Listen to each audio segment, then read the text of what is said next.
Saya berada di Yerusalem untuk mencari 7 lokasi di mana Yesus berdarah dalam beberapa jam terakhir sebelum Dia mati.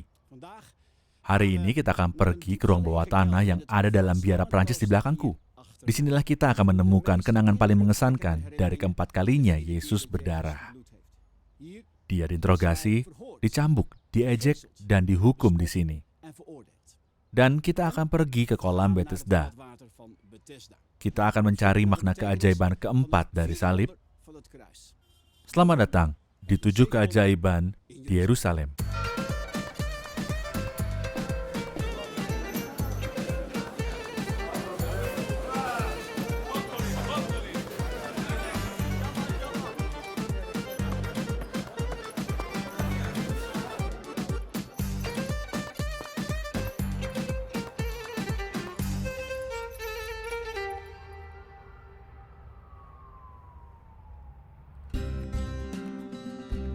Model skala Yerusalem tua di Museum Israel juga terdapat benteng Raja Herodes.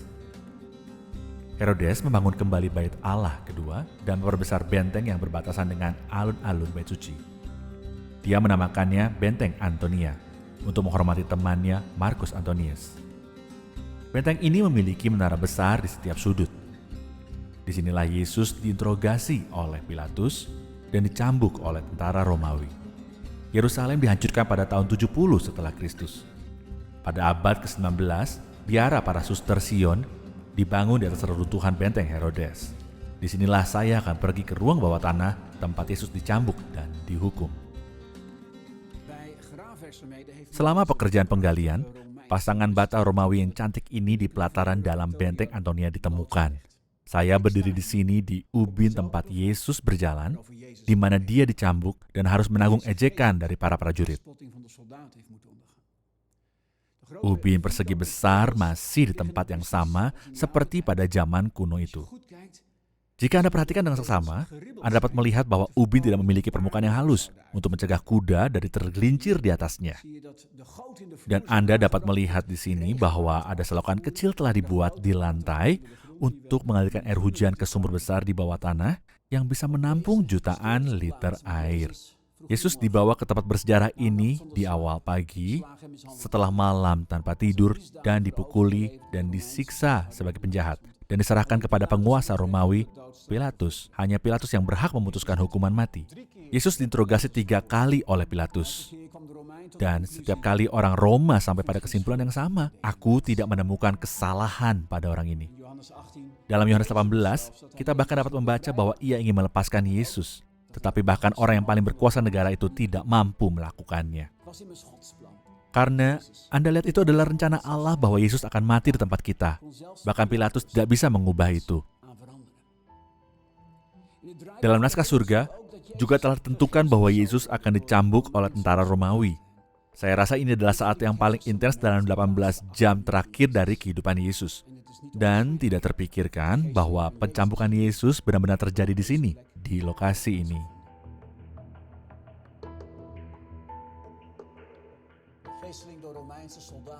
Pencambukan oleh prajurit Romawi dikenal sangat kejam. Yesus diikat pada tiang batu dengan tali sepenuhnya telanjang. Lengannya ditarik ke atas. Saat ia menghadap ke pilar, biasanya ada 2 prajurit yang mengeksekusi pencambukan. Mereka akan bergiliran menyerang dengan sebutan flagel. Cambuk ini memiliki gagang pendek dengan 2 strip kulit yang melekat padanya. Tulang-tulang kaki kecil dari domba melekat pada ujung strip. Bangsa Romawi telah merancang flagel untuk merobek daging tubuh korban, menyebabkan otot dan urat Yesus menjadi terlihat. Kulitnya benar-benar tercabik-cabik dengan alat penyiksaan mengerikan ini, sampai Yesus setengah sadar dan tergantung di tali, dikelilingi oleh genangan darah yang banyak.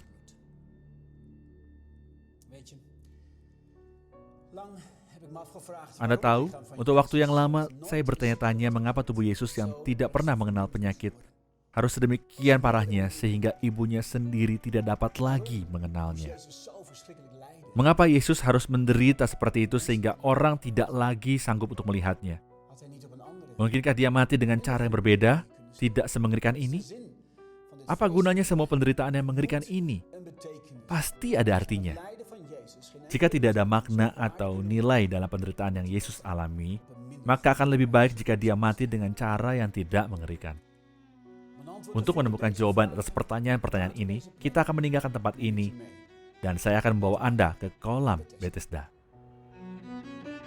Kolam Bethesda, lokasi awalnya tidak jauh dari benteng Antonia, di mana Yesus dicambuk.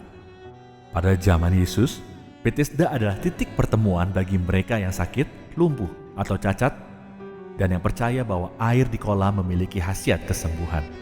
Kolam renang telah ditutupi oleh puing selama berabad-abad sampai digali oleh leluhur putih. Mereka menemukan satu set ganda kolam persegi sama seperti yang dijelaskan dalam Injil Yohanes. Yohanes menggambarkan bagaimana orang sakit, buta, lumpuh, dan merana menunggu mujizat mereka di kolam ini. Nama Bethesda berarti rumah belas kasih. Namun, tidak ada banyak belas kasihan dapat ditemukan di sini. Orang berpikir hanya diri mereka sendiri di Bethesda. Di sini Anda harus berjuang untuk kesembuhan Anda. Sesekali malaikat akan turun ke air. Siapapun yang masuk ke dalam air terlebih dulu akan disembuhkan.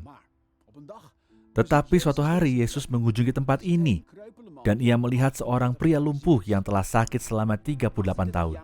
38 tahun orang ini sakit adalah jumlah waktu yang sama dengan yang harus dijalani orang Israel di padang pasir sebelum mereka bisa masuk ke tanah perjanjian. Orang lumpuh ini, yang namanya bahkan tidak disebutkan, adalah simbol dari seluruh Israel. Lumpuh, buta, dan sakit. Mereka hampir kehilangan dari semua harapan. Dan kemudian, setelah itu Yesus bertanya kepadanya apakah dia ingin sembuh. Pertanyaan macam apa itu? Pria itu mengeluh bahwa dia telah kehilangan semua harapan. Dia katakan, Tuhan, tidak ada orang yang menurunkan aku ke dalam kolam itu apabila airnya mulai bergoncang. Dan sementara aku menuju kolam itu, orang lain sudah turun mendahului aku. Tetapi, tiba-tiba Yesus berkata, bangun, angkat tilammu dan berjalan. Dan segera orang itu disembuhkan. Dan dia mengangkat tilam dan bisa berjalan lagi. Setelah 38 tahun, pria itu tiba-tiba akhirnya sembuh.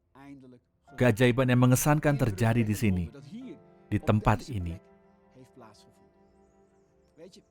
Anda tahu, saya sering melihat bahwa mujizat menimbulkan banyak pertanyaan. Mengapa Tuhan menyembuhkan yang satu dan bukan yang lain? Atau apakah saya benar-benar harus pergi ke konferensi untuk disembuhkan oleh Tuhan? Saya sendiri sering bertanya-tanya, mengapa tubuh Yesus yang tidak pernah mengenal penyakit harus dimutilasi sedemikian rupa sehingga orang tidak bisa lagi mengenalnya. Nabi Yesaya menubuatkan bahwa dalam 18 jam terakhir kehidupan Yesus, begitu buruk rupanya, bukan seperti manusia lagi, dan tampaknya bukan seperti anak manusia lagi. Saya akhirnya menemukan bahwa mutilasi tubuh Yesus memang memiliki makna yang dalam. Sama seperti manusia tanpa dosa menanggung semua dosa kita ke atas dirinya, dengan cara yang sama manusia tanpa penyakit menanggung semua penyakit kita ke atas dirinya. Dengan setiap celah cambuk yang merobek tubuhnya yang sempurna, Yesus mengambil setiap penyakit yang merusak ke atas dirinya. Seperti yang dikatakan Yesaya 53, ia dihina dan dihindari orang. Seorang yang penuh sengsara dan terbiasa kesakitan, ia sangat dihina sehingga orang menutup mukanya.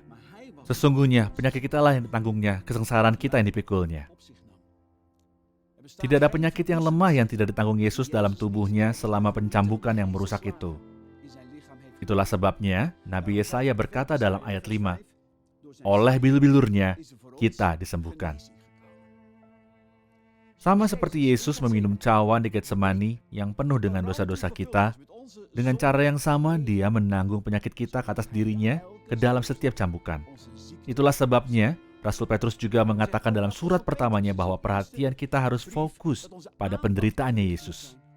Dia berkata, oleh bilur-bilurnya kamu telah sembuh. Tuhan ingin Anda melihat tubuh Yesus yang dihancurkan dan termutilasi. Percaya atau tidak, dalam mutilasi ketidakmanusiawinya terletak penyembuhan supernatural kita.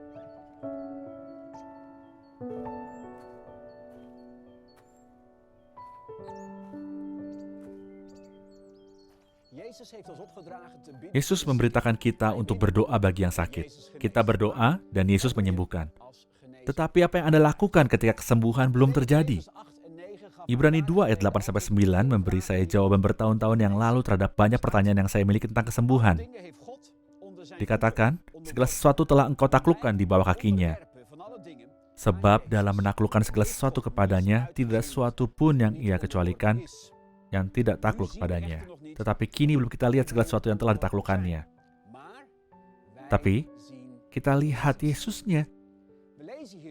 Jadi, kita tunggu bahwa segala hal, termasuk segala penyakit, ada di kakinya. Tapi belum kita lihat semuanya itu, termasuk semua penyakit kita, tunduk kepadanya. Kebenaran dari keajaiban salib adalah bahwa kita telah disembuhkan oleh bilur-bilur Yesus, dan faktanya kita sebenarnya belum bisa lihat bahwa semua penyakit tunduk kepadanya. Percaya bukan berarti bahwa kita menyangkal fakta, tapi bahwa kita menundukkannya pada kebenaran bahwa kita telah menerima kesembuhan melalui bilur-bilur Yesus. Tentu saja, ini adalah garis tipis untuk diimbangi. Itulah kenapa sangat penting bagi kita untuk berpegang pada 4 kata berikut dalam setiap keadaan. Tetap kita melihat Yesus.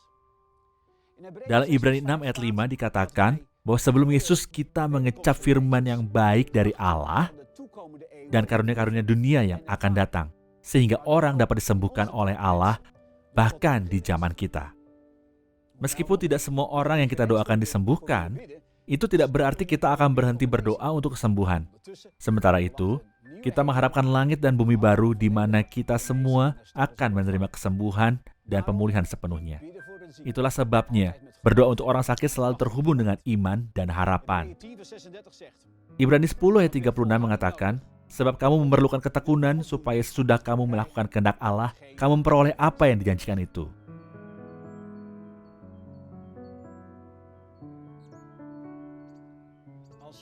Ketika Anda sakit selama bertahun-tahun, seperti halnya pria di sini di Bethesda, tidak mudah untuk bertahan dan terus melakukan kehendak Allah. Ketika saya menjadi pendeta di sebuah gereja, saya mengalami epilepsi semalaman. Saya ingat bahwa pada masa itu kadang-kadang saya harus berpegang teguh pada mimbar, karena saya akan mengalami kejang epilepsi selama khotbah. Kadang-kadang, saya bahkan tidak bisa mengingat apa yang telah saya khotbahkan. Dalam 7 tahun saya sakit, banyak orang yang berdoa untuk saya. Sayangnya, tanpa hasil. Tidak mudah untuk bertahan dan melakukan kehendak Tuhan. Tetapi dalam 7 tahun yang sulit itu, saya menempatkan iman saya kepada Yesus setiap hari. Dan saya melakukan apa yang Dia minta dari saya dalam ketaatan. Sampai hari yang indah itu tiba. Setelah 7 tahun Tuhan berbicara kepada saya selama pertemuan doa dan mengatakan bahwa saya perlu seseorang berdoa untuk bagian belakang otak kiri saya. Saya ragu. Akhirnya saya meminta yang lain untuk berdoa bagi kepala saya. Saya tidak meminta mereka untuk berdoa untuk bagian belakang otak kiri saya. Tidak, saya menyimpan informasi untuk diri saya sendiri. Mereka dengan penuh kasih berdoa untuk kesembuhan saya lagi. Setelah beberapa menit, seseorang yang baru di gereja kami meletakkan tangan mereka di bagian belakang otak kiri saya dan berkata, "Terima kasih Tuhan Yesus bahwa Engkau telah menyembuhkan bagian belakang otak kirinya." Saya terkejut. Bagaimana mungkin? Saya masih ragu. Saya belum merasakan apa-apa dan saya bertanya-tanya apakah saya benar-benar sembuh. Itulah sebabnya saya membuat janji dengan ahli syaraf saya yang telah memeriksaku dan mengatakan bahwa saya tidak perlu lagi minum obat. Sejak hari itu, saya telah sembuh total dan tidak pernah mengalami kejang lagi. Apakah Anda sekarang mengerti mengapa saya begitu setuju dengan Alkitab dan mendorongmu untuk bertekun dalam doa termasuk kesembuhan? Karena saya percaya bahwa lebih banyak orang akan disembuhkan oleh Tuhan daripada yang kita lihat sejauh ini.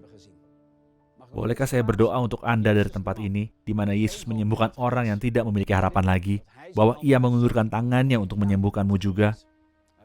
Mari kita berdoa bersama untuk keajaiban salib yang keempat. Bapa Surgawi, terima kasih bahwa tidak ada satupun penyakit yang mematikan yang tidak Yesus alami di saat Dia dicambuk. Dengan bilur-bilurnya kita telah menerima kesembuhan. Itulah sebabnya saya berdoa untuk mereka yang menonton, mereka yang sakit dan yang membutuhkan kesembuhan-Mu.